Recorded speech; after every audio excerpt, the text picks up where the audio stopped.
안녕하세요. 반갑습니다. 한국사 강의를 맡은 이금수입니다. 자, 오늘은 여러분들 파트 1 선사시대의 문화와 국가 형성 부분 진행하도록 하겠고요. 챕터 1, 챕터 2 다 들어가겠습니다. 자, 일단 이 강의의 특징을 한마디로 말씀을 드리자면요. 압축된 강의.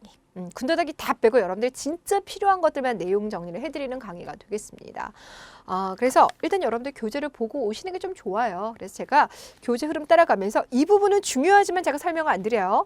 이 부분은 여러분 좀 짚어두셔야 되고 교재와 함께 접목시켜 설명을 많이 드릴 예정이라서 그렇게 해야지만 속도가 좀 더 빨라질 수가 있거든요. 그래서 교재 함께 좀 펴주셨으면 좋겠어요. 제가 매 시간마다 일단 당연히 강좌 어디 진행할 것이고 제목 무엇인지 띄워드립니다. 그리고 난 다음에 곧장 들어갈 것이 기출문제 분석에 대해서 잠깐만 코멘트를 좀 하도록 하겠습니다. 일단 여러분들 여기는요. 문제가 그렇게 어렵진 않습니다. 기출문제 몇 번 풀어보시고 여러분께서 내용 정리하고 나면 어렵지 않아 라고 생각하시는 부분입니다. 이 부분 안에서도 출제 빈도수가 조금 높이 올라가는 부분이 있고요. 요즘에 출제가 잘 안 되고 있어요 라는 부분이 있는데 출제 빈도수가 가장 높은 부분은 여전히 선사시대의 생활상 부분입니다. 구석기 때 어떻게, 신석기 때 어떻게, 청동기 때 어떻게를 물어봅니다. 그런데 이거를 그냥 단순하게 물어보진 않고요. 해당하는 시기에 유물과 연계를 해서 생활상을 물어봅니다. 그래서 잘 연결시켜 주세요. 자, 고조선 같은 경우는요. 다른 그 무엇보다 가장 지금 많이 나오고 있는 것이 바로 고조선의 발전 과정입니다. 얘는 많이 나오기도 하지만 조금 어려울 수가 있어요.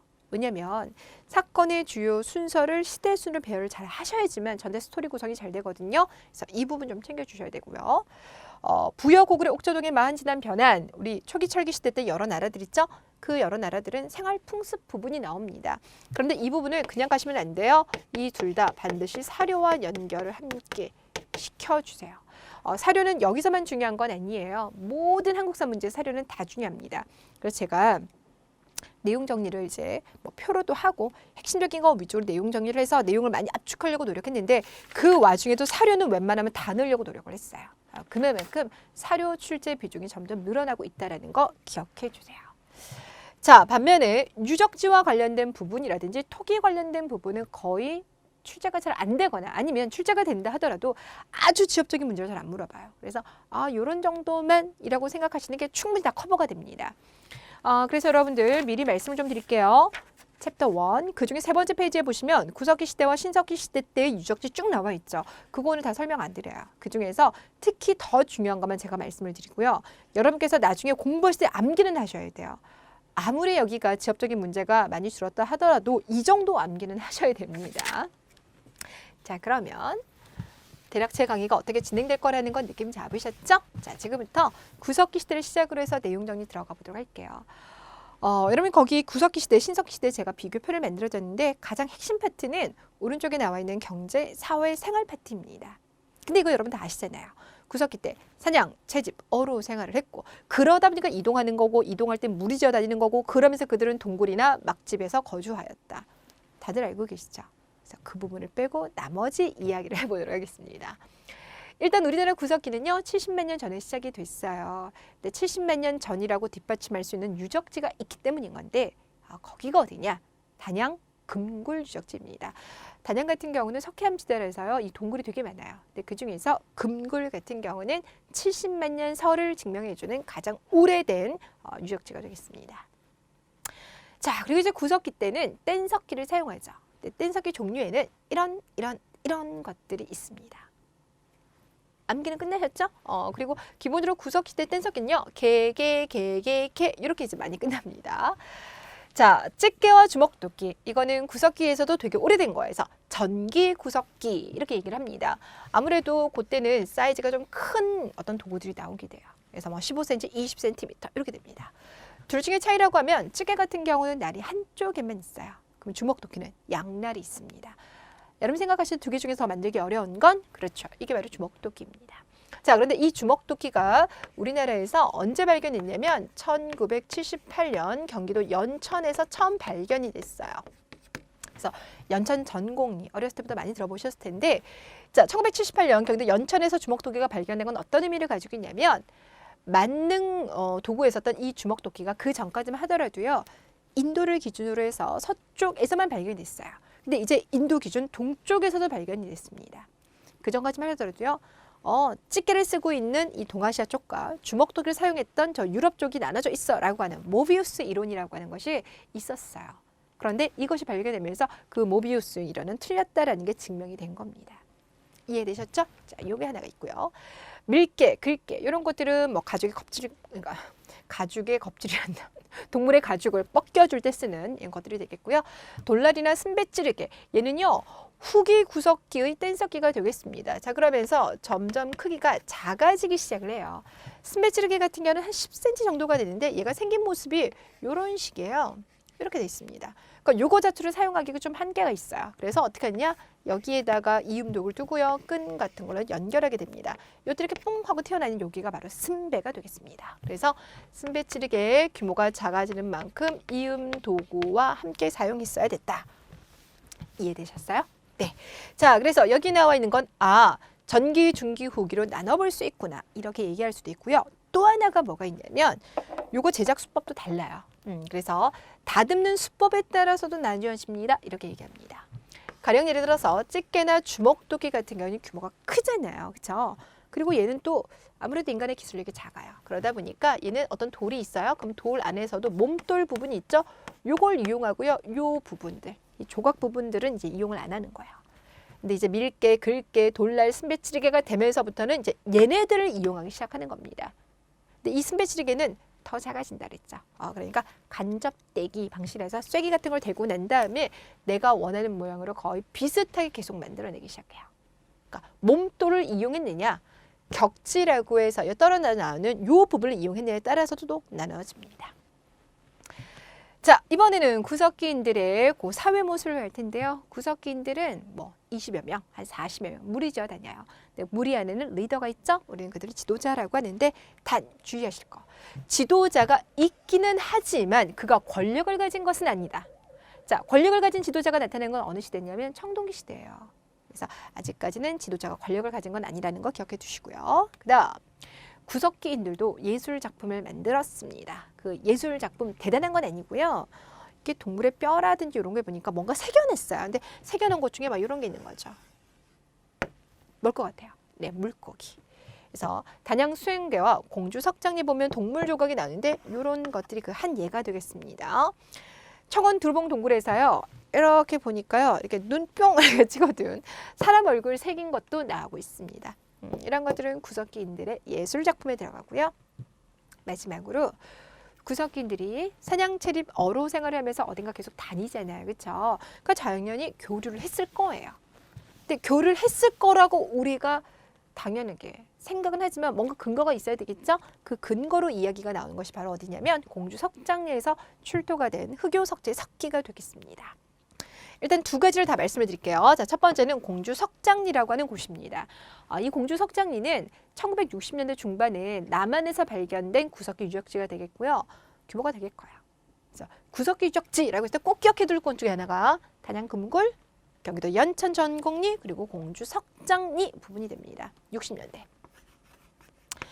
또 60년대 같은 경우는요. 이 남북한이 6.25전쟁 끝나고 10여 년밖에 안 되기 때문에 체제 경쟁 진짜 많이 할 때거든요. 근데 여러모로 체제 경쟁하는데 어느 파트에서 다냐면 고고학 쪽에서도 해요.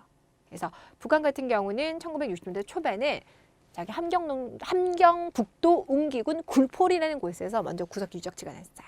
그 당연히 우리도 조바심 나겠죠. 근데 바로 다음에 공주 석장리에서 나오게 됩니다. 그래서 일단 여기는 공주 석장리는 60년대 이후로 발견이 됐던 곳이고요. 여기는 별의별 거 다 나와요. 근데 그 중에서도 우리가 또 하나 주목하는 게 흑요석재 석기입니다. 자, 이번에는 이 얘기만 좀 해보도록 할게요. 흑요석은 검은 돌입니다. 이 검은 돌이 어떻게 만들어지냐면 화산이 폭발되면서 만들어지는 거예요. 화산암이에요.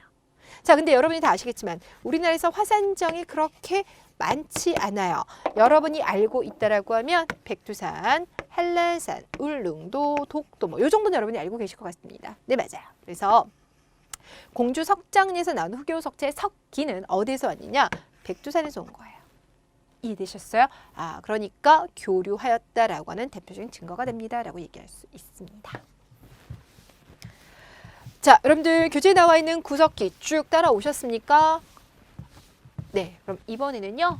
옆쪽에 나와 있는 신석기 또 쭉 한번 정리해 보도록 할게요. 자, 우리나라 신석기 10,000년 전에 시작을 했습니다. 이 10,000년 전부터 지구가 이제 추웠던 시기 끝내고 따뜻한 시기로 넘어가요. 간빙기로 갑니다. 그래서 우리나라도 신석기로 들어갈 텐데요. 이때 또 그 신석기 유적지 중에서 대표적인 곳 한 곳은 기억해 두셔야 돼요. 바로 제주도 한경고산리라는 곳이 되겠습니다. 제주 한경고산리. 여기서 나온 이제 토기가 연대를 가장 끌어올릴 수 있는 이름 민문이 토기거든요. 자, 그러면서 만년 전으로 올라가게 되고요. 신석기 시대 때 사용하던 간석기 종류 되게 많아요. 그 중에서 여기까지 끊어보시면 돌괭이, 돌모습, 돌랏 얘네들 같은 경우는 땅을 이제 일골 때 쓰는 거고요. 여기는 수확할 때 쓰는 거예요. 그러니까 이건 이제 농경 도구가 되겠죠. 갈돌, 갈판. 여러분 갈판이요 이렇게 넓적한 돌입니다. 갈돌은 약간 방망이처럼 생겼어요. 고기 사이에다가 도토리 같은 거 올려두고 이렇게 밀어요. 그럼 도토리 껍질 벗겨지겠죠? 그러니까 이건 조리용 도구가 되겠고요. 돌로 그물추를 만들어요. 어로생활. 즉 여기서 알 수 있는 거. 신석기인들은 무엇도 했지만 어로생활 했죠. 그러니까 구석기 때부터 하던 사냥, 채집, 어로생활 하는 데다가 무엇도 하더라? 농경도 시작하더라. 자, 그런데 농경은 아직은 시작 단계라는 거. 요거는 알고 계실 거예요. 자, 두 번째. 신석기인들은 한 곳에 정착하고요. 그러면서 씨족, 부족 사회 만들어가요. 그래서 여기도 누가 있더라? 지도자가 있습니다. 단 지도자는 경험이 많고 연장자의 의미를 가지고 있는 것이지 권력을 잡은 자는 아닙니다. 여전히 똑같아요. 그래서 아직까지는 평등 사회. 자, 그리고 신석기인들이요. 예술 작품 많이 만드는데요. 그 예술 작품들 중에서는 이런 것들이 있어요. 자, 칠해거리 조개 껍데기 가면 칠해거리 많이 아시죠? 사진으로 보면 거의 이런 식으로만 남아 있어요. 이렇게 조개에서 일부분 잘라내고 요거 이제 팔찌 같은 거 만드는 거고요. 요거는 조개 껍데기 그만 뻥뻥 뚫어두는 겁니다. 이런 것들이 나온다는 건 사람들이 어디에 살았다? 강가에 살았다. 왜? 농경을 시작했기 때문에 물과 평야를 구할 수 있는 강가나 바닷가에서 사람들이 살 수밖에 없었겠구나 이렇게 될 거예요. 자, 울산 신암리에서 비너스상이 나왔어요. 우리 구석기 시대나 신석기 시대 이렇게 보면 비너스상이 만들어지는데 풍만한 여인의 모습을 강조했죠. 우리도 그러합니다. 자, 농사를 짓기 시작하면서 사람들은요. 자연에 대해서 이제 경외심을 가지기 시작합니다. 그래서 그것이 원시신앙으로 발전하게 되고요. 애니미즘, 샤머니즘, 토테미즘 그리고 영혼 숭배로까지 갈 텐데 이 중에서 곰을 믿어요. 호랑이를 믿어요. 이런 것들은 어디에 들어갈까요? 토테미즘입니다. 토테미즘이라고 하는 게 동물을 숭배하는 거고요. 애니미즘이다. 이거는 뭐 산이 될 수도 있고 해가 될 수도 있고 달이 될 수도 있어요. 자연현상에 특별한 기운이 있다고 생각하는 게 애니미즘입니다. 단어 구분해 주세요. 자, 마지막으로 신석기 시대 때도 다른 적과 교류했다라고 하는 증거가 있는데요. 굳이 여기다 앞에를 타면 원거리 교류 이렇게 얘기할 수 있겠죠. 자, 그 증거가 되는 것이 앞서서랑 똑같습니다. 바로 흑요석제 석기입니다. 자, 이 흑요석제 석기가 그럼 이번엔 또 어디서 나왔느냐라고 봤더니요. 자, 이렇게 보시면 양양오산리라고 나왔죠? 양양오산리가 여기예요. 부산 동삼동 여기입니다.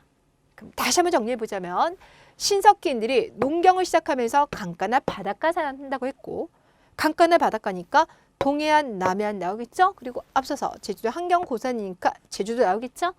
맞아요. 신석기의 대표적인 유적지들이 되는 겁니다. 하나만 더 하자면 여기 서울 암사동 유적지까지 들어가시면 완벽하게 돼요. 자, 아무튼 양양오산리에서 여기 흑요석제 석기가 되는데 얘는 어디서 온 거냐? 백두산에서 온 거예요. 부산 동삼동에 있는 건 어디서 온 거냐? 규슈 쪽에서 온 겁니다. 그러니까 원거리 교류하였다는 거 여기서도 알 수 있다. 이해되셨죠? 네. 자, 이렇게 해서 구석기, 신석기 파트는 요 정도 챙겨주시면 문제에서 크게 어렵진 않으실 것 같아요. 자, 내용 마무리 짓고요. 이번에는 뒤로 가볼게요. 뒤로 가셔서 챕터 2, 고조선과 여러 나라의 성장 부분 들어갑니다. 여기서 이제 국가가 등장해요. 국가가 등장한다는 건 이제 평등한 지도자가 아니라 권력을 가진 지도자가 나타난다는 거죠. 그래서 청동기에서부터 시작해 보도록 할게요. 자, 먼저 청동기 쭉 정리하고 철기로 넘어갈 텐데 청동기에서 여러분이 가장 먼저 주의를 하셔야 될 게 바로 뭐냐면 청동기 시대라고 해서 청동기만 쓴 건 아니라는 거 조심하셔야 되죠. 청동기 시대에 뭐도 함께 썼다? 간석기도 함께 썼다. 자, 그러면 각각의 사용 용도가 있을 거예요. 자, 먼저 청동기. 청동기는 집에 층만 씁니다. 아무나 가질 수는 없어요. 왜냐하면 청동이라고 하는 것이 당연히 그 당시에는 최신 기술로 만들어요. 그러니까 그것을 만들 수 있는 사람들, 자기네만 그 비밀을 간직하려고 했었겠죠. 그렇죠? 또는 그 부족들만 가지게 됩니다. 자, 이를 통해서 만든 것은 뭐가 있나요? 라고 했더니 비파형 동검 같은 무기도 있고요. 팔주령, 이거 이제 방울인 거죠. 그리고 거친 무늬, 거울 이런 것들이 있는데 이건 그냥 이름 암기하시면 되잖아요. 근데 그 중에서 비파형 동검은 조금 더 디테일하게 알고 계셔야 될 게 있어요. 일단 얘 생긴 모양. 좋아요. 오늘 그림 상태 되게 좋은 것 같아요. 오, 완벽해. 오케이. 이렇게 생겼어요. 이게 바로 비파형 동검입니다. 이 비파형 동검은요, 어디서 나오냐? 자, 제가 앞으로 지도를 많이 그리게 될 텐데, 여기가 한반도인 건 아시겠죠? 여기, 이렇게 난데. 여기가 요동 되겠습니다. 고구려 역사에서 엄청 많이 나와요. 요동이에요. 여기가 요서, 여기 툭, 싼동.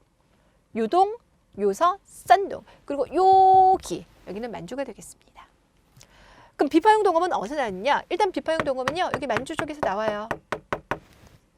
자, 그리고 요령이라고 해서 요동과 요서 쪽에서 나옵니다. 이렇게 나와요. 당연히 한반도에서도 나오죠. 이해되셨어요? 자, 이게 바로 비파형 동검입니다. 일단 첫 번째 중요할 거, 비파형 동검은 중국 본토에서 나온 건 아니라는 것.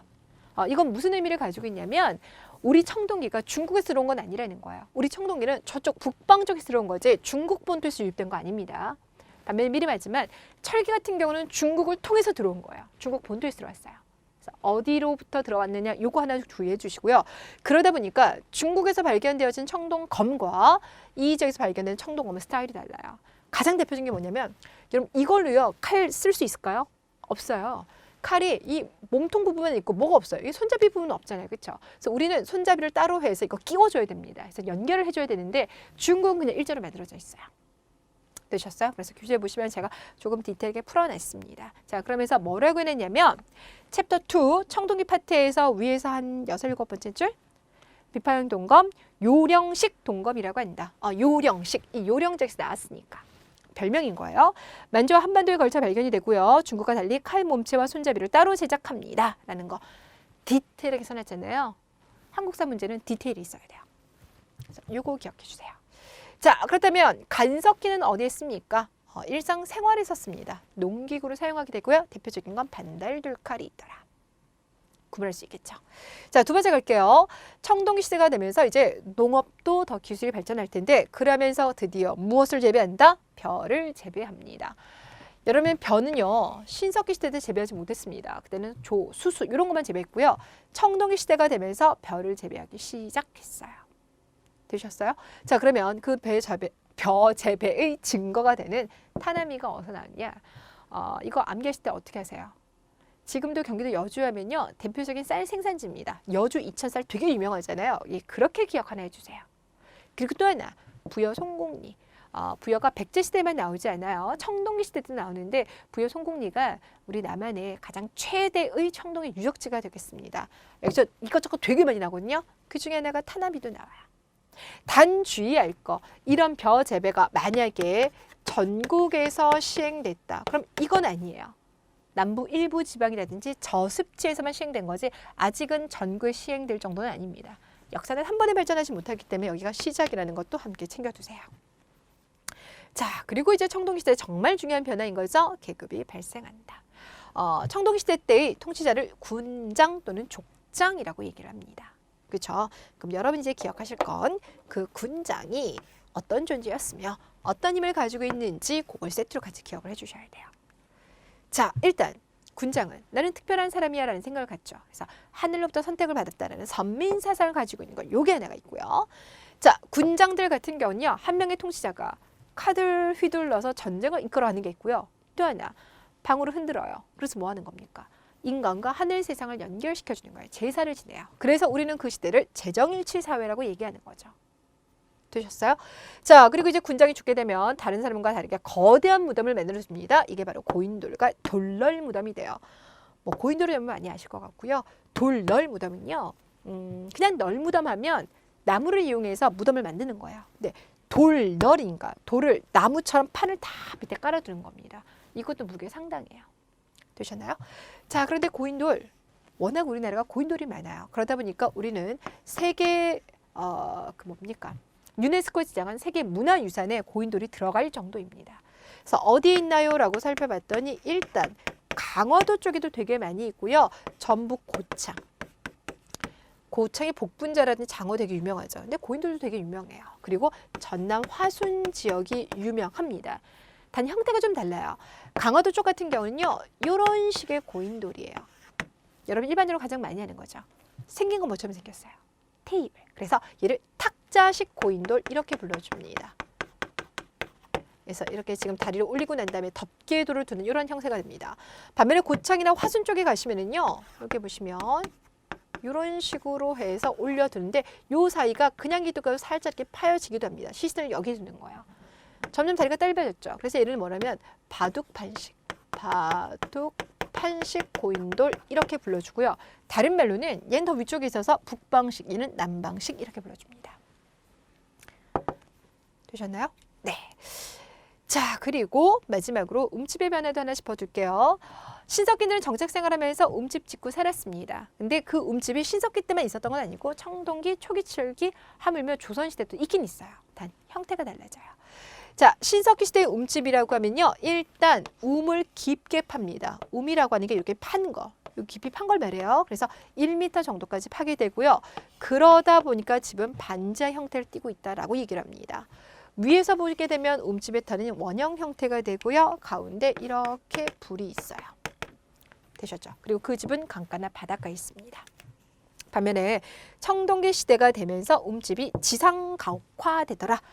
지상가옥화 된다는 건 움이 얕아진다라는 이야기죠.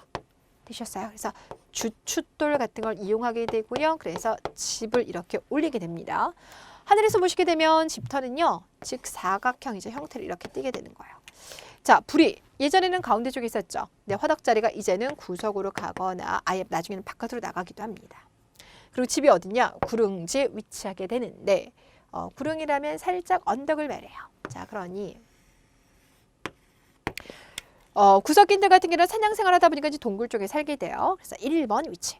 신석기 때는 물과 땅을 구하기 위해서 강가나 바닷가에 살게 돼요. 그러다가 청동기 시대가 되면 이제 전쟁을 대비하기 위해서 살짝 언덕 지역을 갑니다. 그래서 이 지역을 이제 개간을 하는 거예요. 그래서 구릉지에 살게 되더라. 자, 그러다 보니까 자연스럽게 뒤에는 산이 있고 앞으로는 물이 흐르는 배산 임수 추락 구조를 보이게 돼요. 그리고 또 하나. 당연히 뭐 움집의 규모라든지 이런 게 더 커졌을 거예요. 그래서 청동기 시대 같은 경우는 집만 있는 게 아니라 뭐 공동 창고라든지 이렇게 해서 함께 사용하는 그런 시설물도 많이 등장하게 되고요. 무엇보다 이렇게 이제 마을이 형성되면 마을 주변에다가요 목책을 막 둘러요. 나무를 이렇게 싸서 목책을 두르거나 아니면 그 주변에 또랑을 팝니다. 환우라고 해서 또랑을 막 파요. 왜? 다른 부족이 침략하는 걸 막기 위해서, 경계를 하기 위해서 목책 두르거나 환우를 팝니다. 되셨나요? 자, 여러분들이 움집 공부하시면요. 여기 것만 공부하시는데 아니에요. 여기가 조금 더 디테일하게 풀었을 만한 변화상이 많아요. 그래서 얘도 함께 기억시켜 두시기를 부탁드릴게요. 자, 그러면 청동기도 이렇게 해서 마무리 짓고요. 이번에는 이제 철로 넘어가도록 할게요. 근데 우리가 살고 있는 시대도 철기 시대니까 엄밀하게 말하면 초기 철기 시대가 되겠죠? 네. 초기 철기 시대 때의 모습 중에 하나. 철기만 온전히 사용한 것은 아니더라. 뭐도 함께 사용한다? 청동기도 함께 사용합니다. 물론 나중에 가면요. 얘보다는 얘가 훨씬 더 단단해요. 근데 아직은 또 인간의 기술력이 모자라다 보니까 얘가 조금 부실해. 그래서 함께 사용기도 하는 거죠. 그러니까 점점 더 단단해지고 그리고 철광석도 더 많이 구하면서부터는 이제 얘를 안 사용하고 이렇게 넘어갈 겁니다. 그럼 어떻게 이제 그 분야가 나뉘어지냐? 철은 단단해요. 그러다 보니까 잘 만들기만 하면 이렇게 막 구부러지거나 그러진 않아요. 얘 같은 경우는 구부러집니다. 청동은 구부러지거든요. 근데 얘는 단단해요. 그러니까 그걸 가지고 철제 무기나 철제 농기구를 만들어 쓸 수 있게 되더라. 이야기가 되지만 결국 그 얘기하고 싶은 거죠. 자, 그러다 보니까 이것을 바탕으로 해서 여러분이 생각하시는 부여, 고구려, 옥저, 동해마, 한지, 남편안과 같은 이런 나라들이 등장하게 되는 거 철기 문물을 바탕으로 하더라. 반면에 청동기라고 하는 건 이거는요. 이제 의식용 도구로 많이 전환이 돼요. 뭔가 행사 있을 때 이렇게 사용하는 거죠. 자, 그럼 이때 이제 사용되는 것이 세형동검, 잔무늬 거울 이런 것들인데 중요한 점은 바로 뭐냐. 세형동검 이거 한반도에서만 나와요. 그래서 우리의 청동기가 독자적인 수준을 발전했구나. 이걸 알 수가 있어요. 우리 앞서서 비파형 동검, 제가 되게 못 그리는 그림 하나 그려드렸잖아요. 그 비파형 동검은 어느 쪽에서 나온다 이렇게 말씀드렸다면 만주, 요령, 한반도 일대 이렇게 납니다 라고 말씀드렸죠. 근데 요 세형 동검 있죠? 세형 동검은 청천강 아래쪽에서만 나와요. 자, 그러니까 이를 통해서 알 수 있는 거. 아, 비파형 동검은 요령식 동검이라 불릴 만큼 이 북방 지역과의 연계성을 보여준다면 세형 동검은 한국식 동검이라고 불릴 만큼 이 한반도 안에서 독자적인 모습을 보였구나. 이렇게 얘기를 합니다. 이해가시겠죠? 네, 독자적 예를 보고 얘기하는 거예요. 그래서 요거 분리시켜 두시면 되겠습니다. 자, 그리고 철기시대 때 또 하나의 변화, 집이 다양해졌어요. 이때도 음집이 있어요. 근데 음집도 그냥 딱 하나의 형태가 아니라 여러 가지 형태로 나오는데 예를 들어서 뭐 초가집 이런 게 나와요. 자, 그거 말고요. 나무를 연결시켜서 만드는 귀틀집도 있어요. 근데 초가집, 귀틀집, 음집 이거는 나중에 그 뭐 이후 삼국시대라든지 아예 조선시대까지도 일부 있어요. 뭐 초가집 같은 건 대표적이잖아요. 그렇죠? 음집도 정말 가난한 사람들 음집 짓고 살았어요. 그래서 그건 그냥 여러분이 알고 계시면 되는데요. 조금 독특한 집들이 있다는 거, 이건 좀 챙겨두실 필요가 있죠. 그게 바로 동해의 철자, 여자형 집입니다. 철, 여자가 되겠습니다. 이거는 이제 강원도 동해안 쪽에서만 나타나고 있는데요. 여기가 출입구예요. 여기 출입구예요. 들어가시면 방방이 있는 형태가 되겠습니다. 마한의 토실. 이 집은 되게 특이한데 겉에서 보면 그냥 집이에요.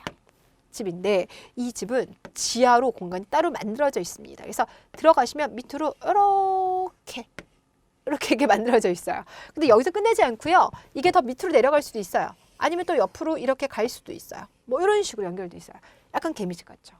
되게 독특해요.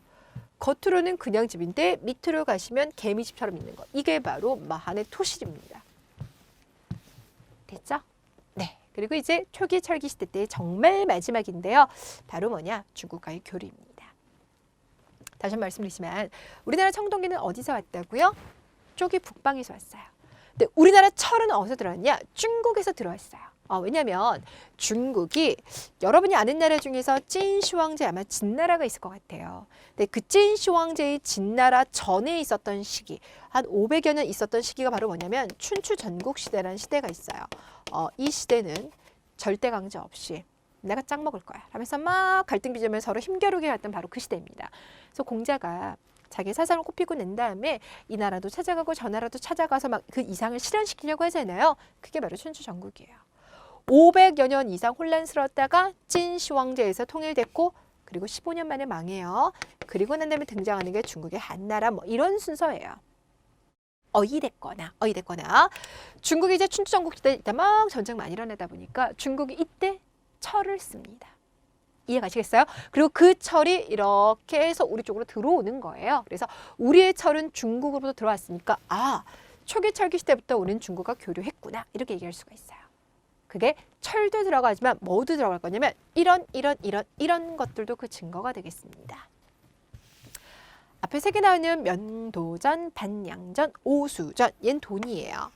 옛날 돈들은 우리가 우리나라 상평통보는 엽전이라고 부르잖아요. 요렇게 그래도 다 생긴 건 알고 계실 것 같아요. 둥글게 생기고 가운데 구멍 뽕. 얘가 어떻게 되냐면 반양전이랑 오수전이 이렇게 생겼고요. 명도전은 그냥 겉으로 보면 약간 칼처럼 생겼습니다. 앞서 말씀드렸던 진나라 통일되면서 반양전 썼고요. 한나라가 오수전을 썼는데 그 진나라와 한나라 돈이 우리 땅에서 나오는 거예요. 얘도 마찬가지고요. 중국과 교류했구나 알 수가 있죠. 또 하나 창원에 가면 다울이라는 곳인데 거기서 붓이 나왔어요. 여기서 붓이 나왔다라는 건 우리가 적어도 그 붓을 가지고 훈민정음을 쓴 건 아니잖아요. 그렇죠? 그래서 한자를 사용하기 시작했겠구나 라는 걸 알 수가 있습니다. 되셨나요? 네, 자 이렇게 해서 여러분들 청동기, 철기 시대까지 마무리 집니다. 그리고 제가 앞서 말씀드렸다시피 토기는 제가 안 할 거예요. 왜냐하면 그냥 암기하면 돼요. 네, 그냥 암기하시면 되고 근데 암기할 때 죽어라고 암기가 안 되는 것 중에 하나가 저는 붉은 간톡이 검은 간톡이 이게 예전에 되게 안 됐었어요. 그러다가 제가 어느 날 해법을 찾아냈습니다. 그게 바로 뭐냐? 제가 집 꾸미기에 관심이 많아요. 점점 이제 뭐랄까 눈앞이 좀 깨끗하고 이런 걸 좋아하거든요. 그러니까 쉽게 말하면 인테리어 관심 많습니다. 인테리어의 트렌드를 보니까 옛날에 한 20여 년 전에 뭐 새로운 집을 지어요. 아파트를 지어요. 그러면 그 안에 다 뭐야? 체리색 몰딩 엄청 많이 쓰죠. 근데 요즘에는 이제 집을 꾸민다라고 하면 블랙, 화이트, 그레이 세 가지만 쓰더라고요. 무슨 얘기하고 싶은지 알겠죠? 청동기 시기 때 민무늬에다가요. 붉은색 흙을 막 갈아놔요. 붉은 간토기. 그러다가 철기 시대가 되면 검은 흙을 바릅니다. 그래서 검은 간토기 이렇게 됩니다. 어려운 거 없죠? 네, 좋습니다. 자, 이렇게 해서 마무리하고요. 이번엔 뒤로 가겠습니다. 고조선 들어가 볼게요. 여러분 거기 교재에서는 고조선 양쪽에 2페이지가 나왔잖아요. 자, 그 중에서 일단 가장 중요한 건 왼쪽 페이지에 있는 고조선의 성립과 발전 파트가 되겠습니다. 여기가 시험에서 요즘에 잘 나올 뿐만 아니라 나올 때 난이도가 좀 세게 나올 수도 있는 부분이에요. 일단 저는 거기를 건국, 성장, 위만조선 이렇게 정리를 했고요. 근데 여기서 제가 여러분들에게 보여드릴 때는 이렇게 정리를 해요. 그럼 하나, 둘, 세 개였는 걸 두 개로 가면 어떻게 되냐? 1, 2가 이쪽으로 들어가요. 3이 여기 들어가요. 그래서 이런 식인 겁니다. 자, 고조선은 사례를 보니까 기원전 2333년에 건국이 되어서 언제 나라가 멸망했냐면 기원전 108년에 중국의 공격을 받은 나라가 멸망됐대요. 그럼 기간만 보신다 하더라도 대략 2200년 정도가 존속됐던 나라인 거죠. 그래서 이 2200년의 역사 중에서 우리가 단순하게 봤을 때 이렇게 봐요. 고조선은 단구단검에 의해서 건국됐다. 그래서 그 단구단검은 어떤 특정한 사람의 이름이 될 수도 있지만 그 이후 통치자들을 단구단검이라 불렀다. 보통 우리가 이렇게 해석을 했죠. 자, 그래서 그 단구단검에서 통치되어진 그 시대 쭉 이어졌을 때 여기를 바로 뭐라면 단군조선 이렇게 불러줍니다. 이해가시겠어요? 자, 그러다가 고조선이 거의 이제 멸망하게 100여 년 정도 남겨주고 위만이라고 하는 사람이 중국에서 들어옵니다. 들어오면서 위만과 그의 아들, 그의 손자로 이어지는 시기 때 고조선이 통치가 돼요. 그래서 이때를 위만조선 이렇게 불러줍니다. 고조선의 긴 역사, 단군조선, 위만조선. 옛날에는 기자조선이라고 해가지고요. 중국의 아주 대단한 현인인 기자라는 사람이 우리 땅에 와서 한동안 우리를 다스렸고 뭐 이런 얘기를 예전에는 했었어요. 언제냐고요? 1960년대, 70년대? 아니요. 제일 중요한 건 조선시대 때 했었어요. 그래서 조선시대 사람들은 기자라고 하는 인물에 대해서 중요하게 생각했기 때문에 단군조선, 기자조선, 위만조선 이렇게 이제 이해를 했었으나 오늘 우리 학교에서 그 학계, 역사학계에서는 기자조선의 존재를 인정하지 않아요. 그렇기 때문에 단군조선 그리고 기자조선 이렇게 들어갑니다. 자, 그러면 먼저 단군조선 한번 볼게요. 일단 단군조선은 청동기를 바탕으로 등장한 나라입니다. 그러니까 청동기를 바탕으로 등장했으니까 군장이 통치하던 나라이겠네요. 네, 맞아요. 청동기 때 군장국가 등장했죠? 고조선도 그렇게 출발을 합니다. 이때 두 세력이 연대를 해서 고조선을 건국하는데요. 하나는 청동기를 소유하고 있으며 타 지역에서 이주한 환웅부족이 되겠고요. 당연히 이들은 우리는 선택받았어 라고 하는 생각을 가지고 있겠죠. 이걸 바로 선민사상이라고 합니다. 반면에 곰을 숭배하는 토템 사상을 가지고 있었던 이 웅녀부족 같은 경우는 그 지역에 원래 거주하고 있던 토착 세력이다. 이주 세력과 토착 세력이 결합이 되어서 고조선이 건국되었고 통치자를 단군 왕검이라고 하는데 그 단군 왕검이라는 것 자체가 무엇을 의미한다? 재정 일치 사회라는 걸 의미합니다. 그 정도는 알고 계시죠? 네, 좋아요. 자, 이렇게 해서 등장한 이 고조선이요. 그래서 고고학적으로 봤을 때는 그럼 이제 어디에 있었습니까? 라고 한다면요. 이렇게 있어요. 말로 풀어서 주세요. 여기가 어딜까요? 일단 한반도에서는 서북부, 맞죠? 여기 만주, 그리고 여기를 뭐라고 한다고요? 요령이라고 불러줘요. 요동, 요서, 묶어서 요령입니다. 여러분들 저 지금 싼동반도까지는 아니었고요. 요령, 요서, 요동, 요서, 요령 되셨어요. 자, 그래서 고조선이 처음에 이제 출발했다 또는 세력을 키웠다라고 하면 만주, 요령, 한반도, 서북부 이렇게 얘기를 합니다. 세력을 쫙 뻗어나가요. 자, 그런데 여기에 일단 제가 춘추 전국이라고 하는 시대가 있었습니다라고 했었죠. 절대 강자 없이 500여 년 이상 대립했던 시기인데 그때 이쪽에 있었던 나라가 있어요. 여기 무슨 나라가 있냐면 연이라는 나라가 있어요. 그럼 연나라도 세력을 뻗어가고 싶어 할 것이고 고조선도 세력을 뻗어나가고 싶어 할 것이고 당연히 두 나라가 격돌했겠죠. 그 과정 속에서 결국 고조선이요. 연나라 징계의 침입을 받아요. 그로 인해서 이 서쪽에 있는 이천리를 잃어버렸다. 이렇게 얘기를 합니다. 이해되셨습니까? 자, 그러면서 이제 고조선의 중심축이요. 이 대동강이라든지 청천강 요 아래쪽으로 중심축이 옮겨게 되었습니다. 이렇게 얘기를 할 거예요. 자, 그럼 이제 서쪽 지역을 잃어버리게 되고 대동강 중심으로 이제 어떤 안착을 하면서 위기를 좀 겪었을 거예요. 그러다가 기원전 3세기가 되면 그 위기도 어느 정도 수습했다라고 평가를 받아요. 왜냐하면 부왕, 준왕, 아버지 아들. 아버지에게서 아들로 이어지는 왕위가 세습되었다. 왕권이 좀 탄탄해진 거죠. 그리고 무엇보다 이제 왕이라고 부르기 시작해요. 물론 그 전에도 불렀으면 여기 지금 이미 왕이라고 불렀어요. 그러니까 성장하고 있었는데 왕이라고 부르면서 왕이 세습까지 가능했다. 탄탄해졌다라는 겁니다. 여기에다가 왕 밑에 상대부 장군 이런 관직명이 보이기 시작해요. 고조선 관련된 사료가 우리 측에는 별로 남아있는 게 많진 않아요. 뭐 단군시나 이런 것만 남아있는데 중국에 좀 남아있거든요. 중국의 이제 사료들을 뒤져보니까 뭐가 있냐면 조선상 역계경 이런 인물이 나와요. 이 사람 같은 경우는 이 고조선 마지막에 고조선의 우거왕과 갈등을 빚으면서 그냥 나갈게요 이러면서 자기 사람들 끌고요 아래쪽으로 내려간 사람이거든요. 조선상. 나중에 그 우거왕을 피살시키는 사람이 있어요. 이계상이라는 사람이 있어요. 근데 조선상, 이계상, 이 상은 사람 이름이 아니라 관직명이라고요. 나름 뭐 수천가 정도의 사람들을 이끌어갈 수 있는 대세력들을 우리는 이제 상 이렇게 불러줍니다. 자, 이런 식으로 나라가 뭔가 정비돼 가겠구나 이렇게 평가를 해줘요. 자, 그러다가 기원전 194년 무슨 일이 벌어지냐? 위만이 이 준왕을 몰아내고 본인이 이제 왕이 됩니다. 그때부터 이제 위만조선이 출발해요. 일단 이 위만조선이라고 하는 인물을 보시면은요, 중국이 이제 춘추 전국에서 이제 나라가 진나라로 갔어요. 근데 진나라가 15년 만에 망한다 그랬죠. 망하고 난 다음에 다시 이제 한나라로 등장할 시기가 되는데 그러다 보니까 진에서 한으로 넘어가는 이 뒤숭숭한 시기 때 이 중국에 있었던 우리 교포였던 위만이 우리 땅으로 들어왔습니다. 우리는 이렇게 평가를 하는 거예요. 근데 들어올 때 그냥 들어오는 것이 아니라 중국은 춘추 전국 시대부터 철기 사용한다 그랬죠. 그 철기가 우리 땅으로 본격 들어오는 겁니다. 그래서 여러분 중요하게 기억하셔야 될 건요. 위만 조선 시기 때 철기 문화를 본격 받아들이게 되었습니다. 이겁니다. 그래서 바탕이 지금 달라지는 거죠. 자, 고조선 그래서 이를 바탕으로 해서요. 영토가 짠짠짠짠 넓어지기 시작할 거예요. 그래서 여기 뭐 임둔, 진번 암기하지 마세요. 임둔, 진번. 자, 이런 소국들 병합하기 시작하면서 고조선이 영역을 넓혀 나갈 것이고 이게 이야기인 거예요. 그리고 또 하나 중개무역으로 번성한데요. 여러분 지금 중국에 한나라가 있잖아요. 그리고 고조선 아래쪽에 가시면 남쪽에 진국이라고 있어요.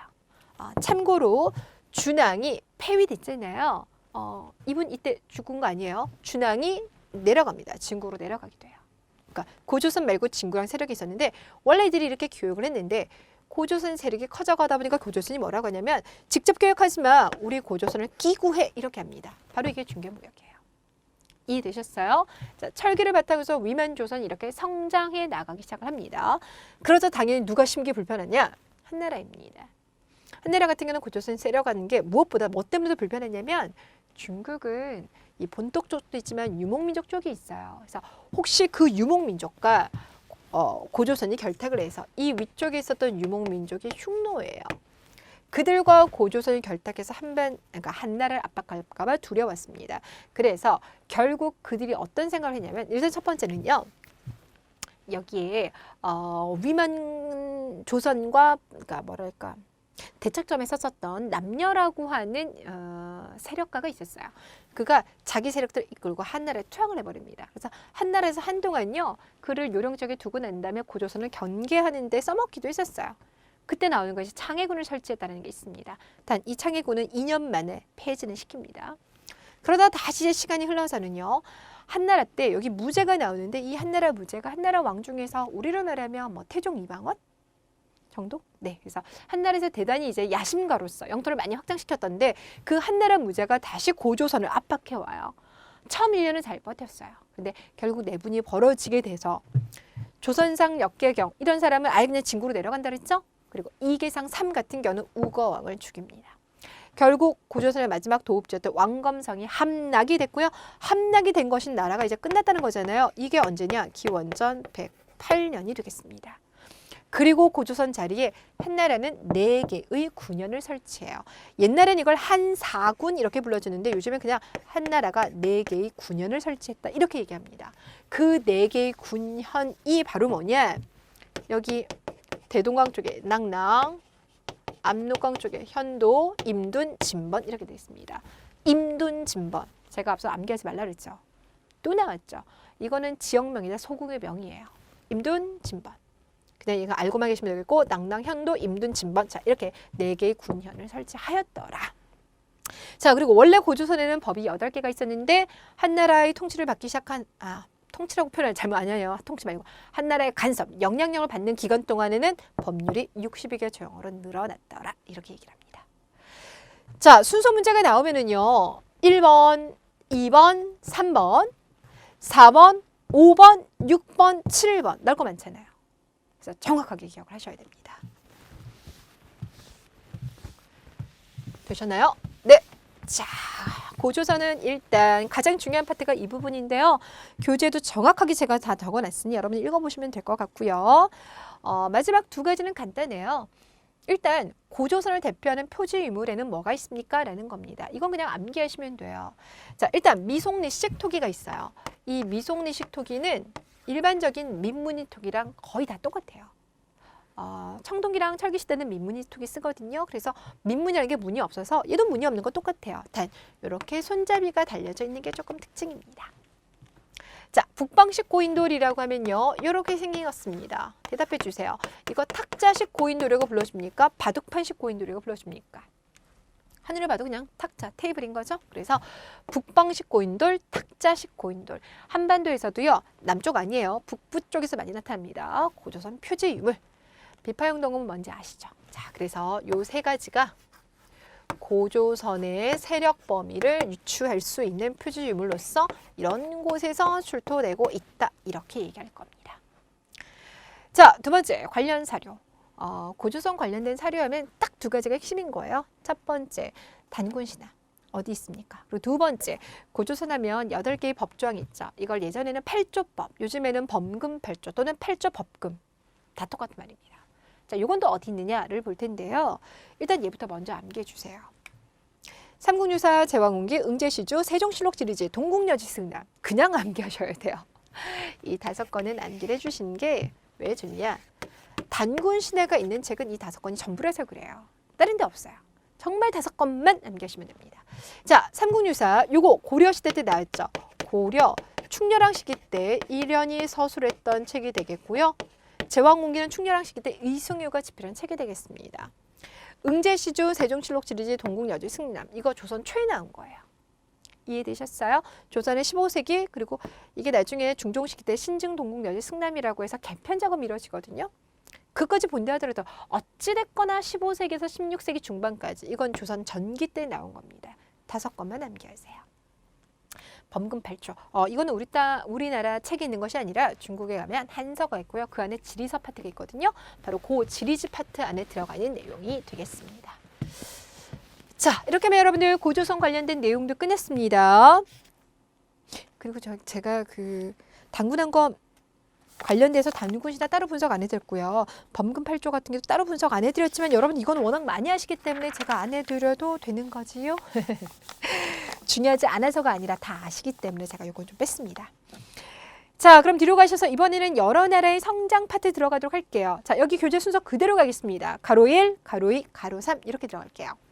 자, 먼저 첫 번째, 여러 나라들 그 성장 스토리에 대해서 먼저 알아보도록 할 텐데 부여, 고구려, 옥저, 동해, 마한, 진안, 변한 이렇게 한번 들어가 볼게요. 자, 먼저 부여. 부여가 위치가요. 여기에요. 만주. 그중에서 송화강. 네, 맞아요. 먼저 송화강역에서 출발한 나라가 바로 부여가 되겠고요. 미리 말했지만 그 부여에서 주몽이 내려와서 압록강정을 세운 나라가 고구려. 나중에 고구려의 자식이었던 온조와 비류가 내려와서 한강역에 세웠던 나라가 백제. 자, 그러다 보니까 고구려 백제의 뿌리는 부여에서 왔다 이렇게 생각을 합니다. 여하튼 이런 부여가 결국 나중에 고구려에 의해서 복속당하거든요. 그럼 왜 그렇게 되었을까를 봤더니 이들이 1세기 때 왕이라는 칭호를 사용할 만큼 이거 대단히 좀 빠른 거거든요. 그래서 성장을 했어요. 근데 그러다가 3세기 때 이쪽에 있었던 선비족이 있어요. 이 선비족이 부여랑도 갈등을 빚지만 나중에 고구려랑도 갈등을 빚을 겁니다. 참고로 이제 더 이상 흉노 안 나와요. 북방 유무민족은 변동 과정 계속 기억하셔야 되는데 이제 일단 흉노는 고조선에서 이제 끝났어요. 여기서부터 이제 선비족 이야기가 나올 텐데 그 선비족의 침공을 받아서 부여가 조금 위기를 겪었고 그러다가 나중에 결국 고구려의 병합을 당하는데 자 주의하실 거 하나. 고구려 5세기 하면 여러분이 아시는 왕이 누구예요? 광개토대왕과 장수왕이죠. 자, 근데 주의하세요. 이때 부여를 완벽하게 복속을 시켰던 건 광개토대왕도 아니고 장수왕도 아니에요. 완벽하게 복속을 시켰던 건 장수왕의 손자였던 문자명왕입니다. 이 시기 때 고구려 영토가 최대치로 들어갈 거예요. 그럼 엄밀하게 말하면 5세기라기보다는 이제 6세기로 들어가는 게 맞긴 하겠죠. 왜냐면 문자명왕이 그 이후도 들어가지만. 이해되셨어요? 그래서 여러분 5세기 문자명왕 이렇게 기억하시면 괜찮습니다. 문제 없어요. 자, 이번에는 고구려를 들어가 보도록 할게요. 고구려는 주몽이 내려와서 압록강 지역에서 그 저기는 토착 세력들과 연계를 해서 나라를 세웠습니다. 이 이야기가 바로 이 이야기인 거죠. 그럼 그 밑에 나와 있는 이야기는 뭐가 되냐면 고구려가 그럼 이 영토를 넓혀가야 돼요.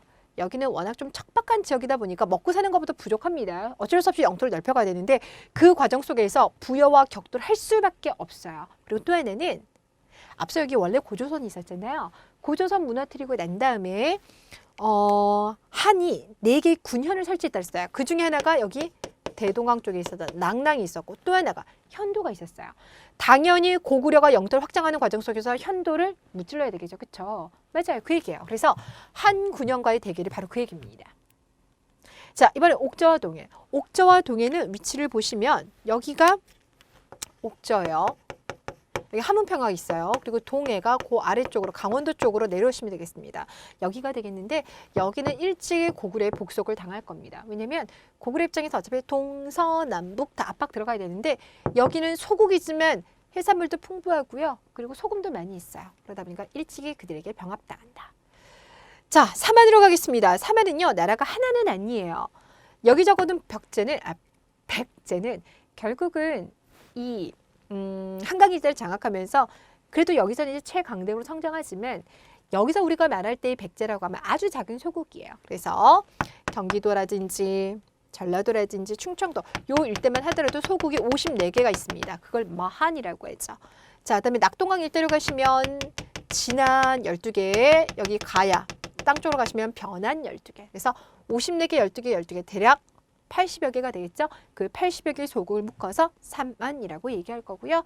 그 삼안의 기본 토대는 요 아래쪽에 있었던 진구. 거기에다가 준왕이 내려왔을 때 함께 왔던 유이민이 그 기반이 되겠습니다. 자, 이번에는 여러 나라가 실제로 그래서 어떻게 운영되었습니까? 라는 부분인데요. 여러분 이 부분도 대단히 중요합니다. 디테일이 좀 필요한데요. 자, 먼저 부여와 고구려. 부여와 고구려 같은 경우는요. 연맹왕국이라고 얘기를 해요. 연맹왕국이라고 하면 왕 세력이 있어요. 근데 왕이 독자적으로 모든 영향력을 다 장악할 수 있을 만큼 규모가 되지 않습니다. 그래서 다른 세력들과 연대를 합니다. 그래서 하나의 나라를 만든 것, 이것이 바로 연맹왕국이에요.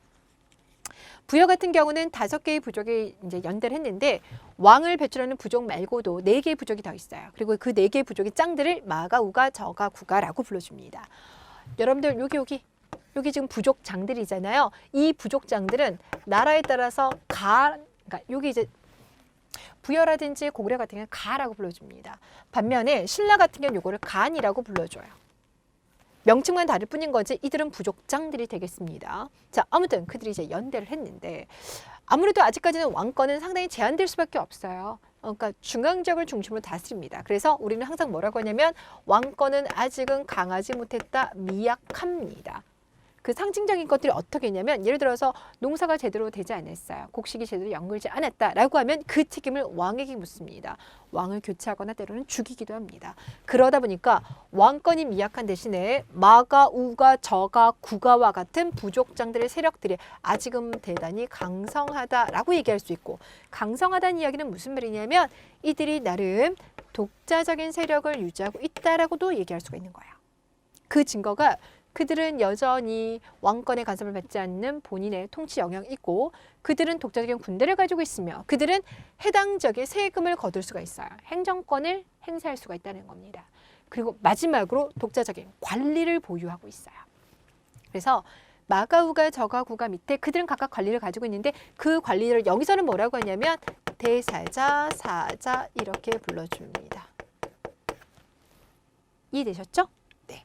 근데 부여 같은 경우는 500여 년 이상 유지되었던 나라이지만 결국은 왕권을 최대치로 끌어올리지 못한 거예요. 그래서 그냥 연맹왕국에서 무너집니다.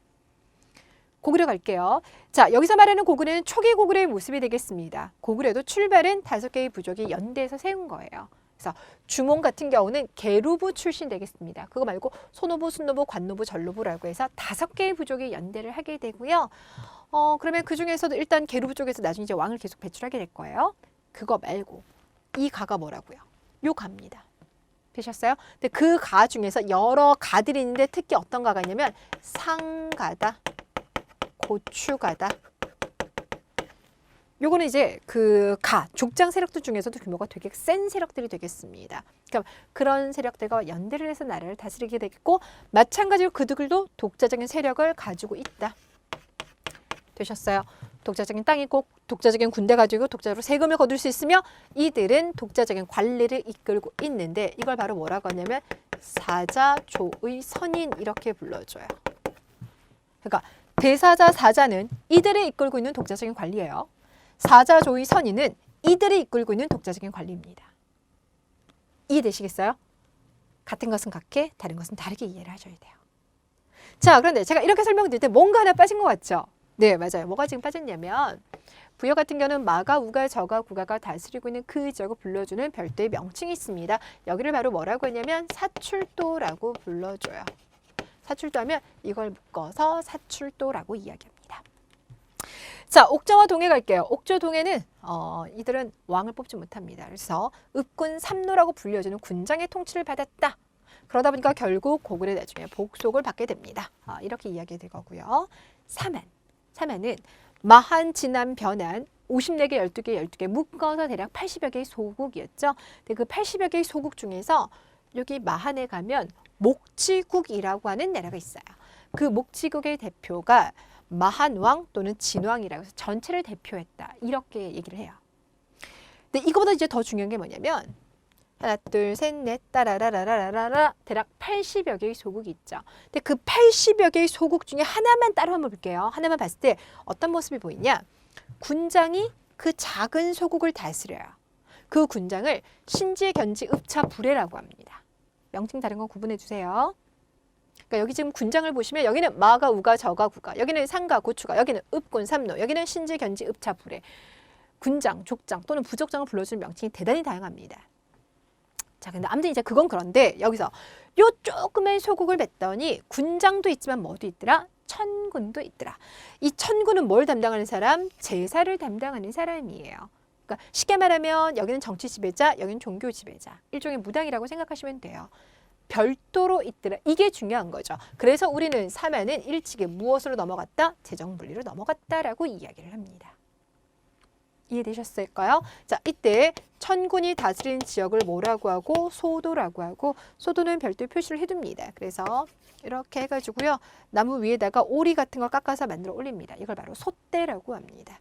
그래서 여기서부터는 소도가 시작되니까 함부로 들어오지 마시오 라고 해서 엄격하게 영역을 표시하고 있습니다.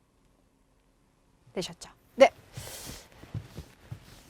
자, 이게 조금 어려운 부분인데 여러분께서 이해를 잘 하셨으리라 생각을 하고요. 그렇다면 이제 마지막 하나가 남은 거예요. 자, 그 마지막 하나가 여러 나라의 생활 모습이 되겠습니다. 이거야말로 정말 단순히 암기하시면 되거든요. 쭉 암기하시는데 그런데 이때 주의하면서 암기할 게 있어요.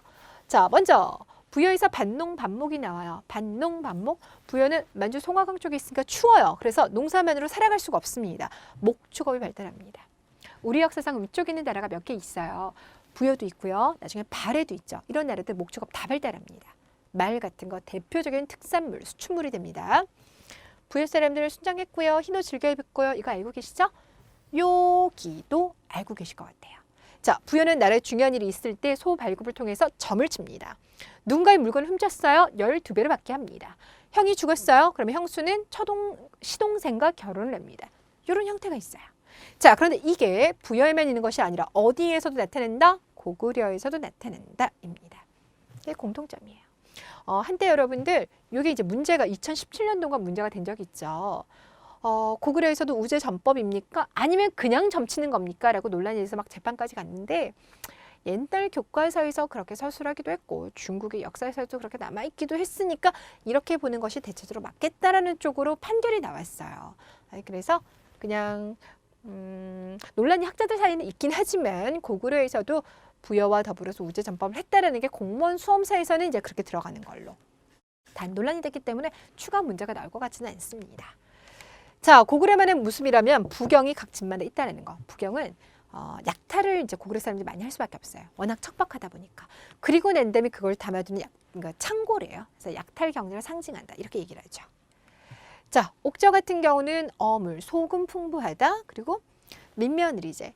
여러분 서옥제는 남자가 여자 집 가서 일정 기간 살아주는 거고 민며느리제는 여자가 사전에 시댁 가서 노동을 제공하는 걸 말하는 거죠. 차이점이 있지만 결국은 여성의 노동력을 보완하는 하나의 방법입니다.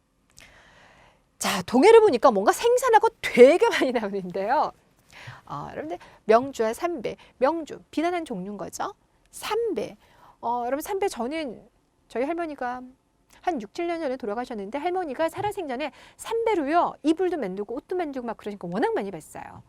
그러니까 이거는 약간 고급 천, 이거는 그냥 일반 천 뭐 이렇게 생각하시면 되는데 우리나라가 전통적으로 이거 이제 많이 만들었어요. 근데 그게 동해에서도 그랬대요. 그래서 명주 삼배 달달 매울 게 아니라 우리나라에 옛날에 옷감 만들었다면 명주 삼배지 뭐 그냥 그렇게 생각하시면 돼요.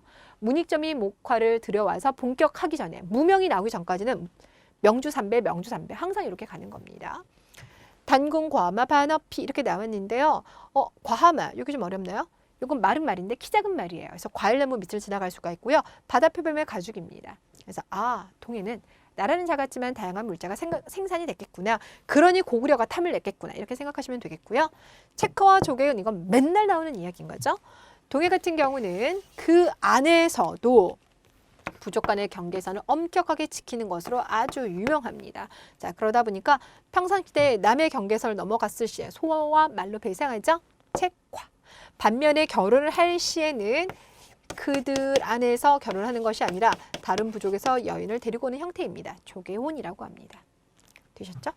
자, 사만 갈게요.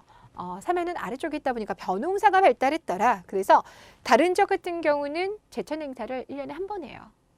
근데 여기는 1년에 2번 해요.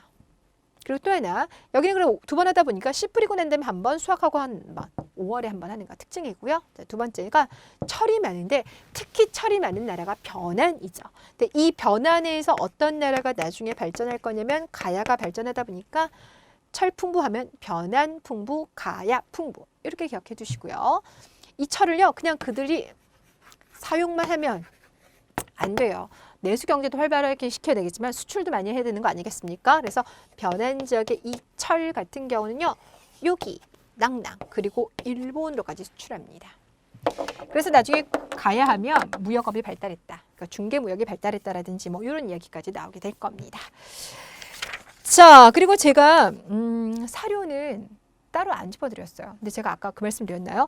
제가 이 교재 만들면서 사료를 정말 많이 넣으려고 노력을 했어요. 요즘 문제 그냥 문제 나오고 곧장 선제 나오지 않습니다. 수능 스타일로 자료 제시형 되게 많이 나오고요. 사료 항상 많이 출제가 돼요. 근데 읽어보시면 여러분들이 아하 싶을 부분도 있으니까 꼭 복습해 주시기를 부탁드리겠습니다. 그럼 제가 빼먹은 거 없죠? 네, 자 여기까지 하겠습니다. 1강 마무리 짓고요. 다음 시간 삼국시대 정치 파트에서 만나 뵙겠습니다.